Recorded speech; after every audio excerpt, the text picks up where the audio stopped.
Hello guys, this is Steno for All YouTube channel.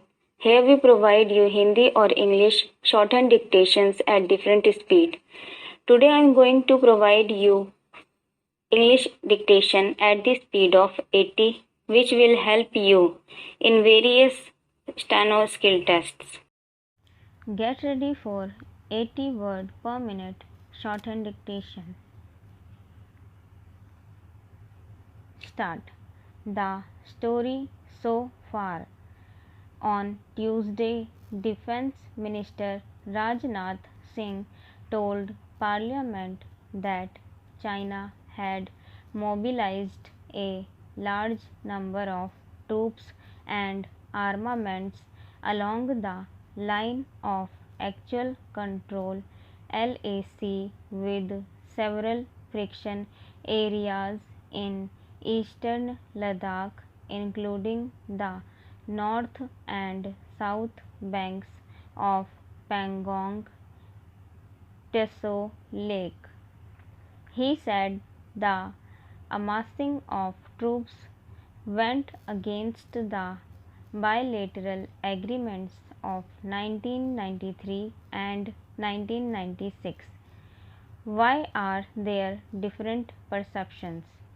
Mr. Singh said there had been situations of prolonged standoffs in the border areas with China in the past which had been resolved peacefully. He said the situation this year is very different both in terms of scale of troops involved and the number of friction points.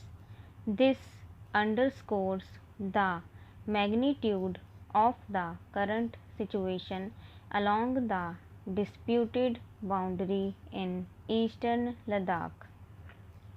There is no commonly delineated LAC, and Mr. Singh said India and China have different perceptions about the LAC. This has led to periodic tensions and the number of transgressions and face-offs went up as India's border infrastructure improved and Indian Army patrols to the claim areas increased over the years. A series of boundary agreements have been signed and confidence building measures CBMs carried out to maintain peace and tranquility while the two sides attempted to delineate the boundary through special representatives. What happens when agreements are flouted? While the agreements remain in place, the recent massive mobilization of troops, tanks, armored carries, carriers, and air defenses very close to the LAC is in violation of the terms.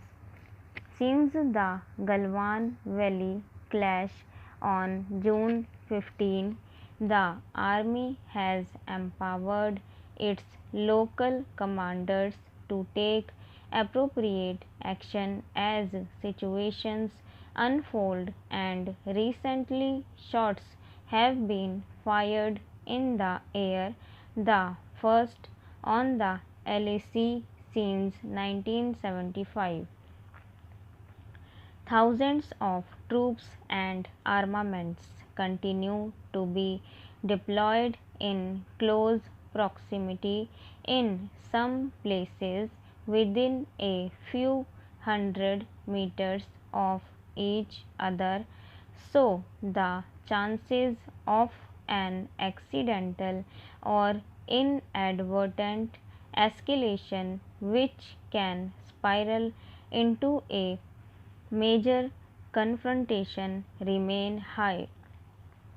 Mr. Singh said that in response to China actions, our armed forces have also made appropriate counter deployments in these areas to ensure that India's borders are fully protected.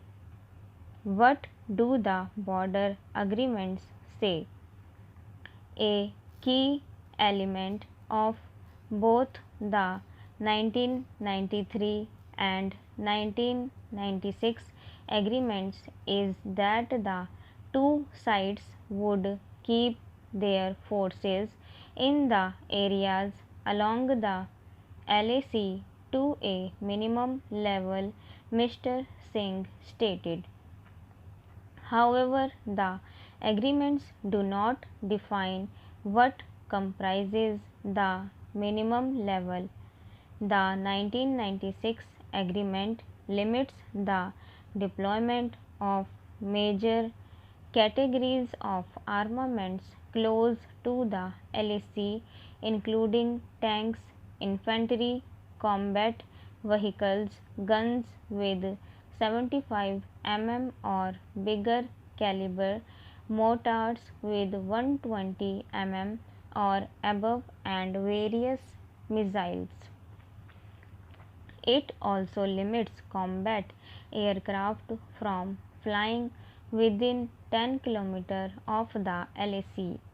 It stipulates that neither side shall open fire, cause biodegradation, use hazardous chemicals, conduct blast operations, or hunt with guns or explosives within 2 km from the LAC.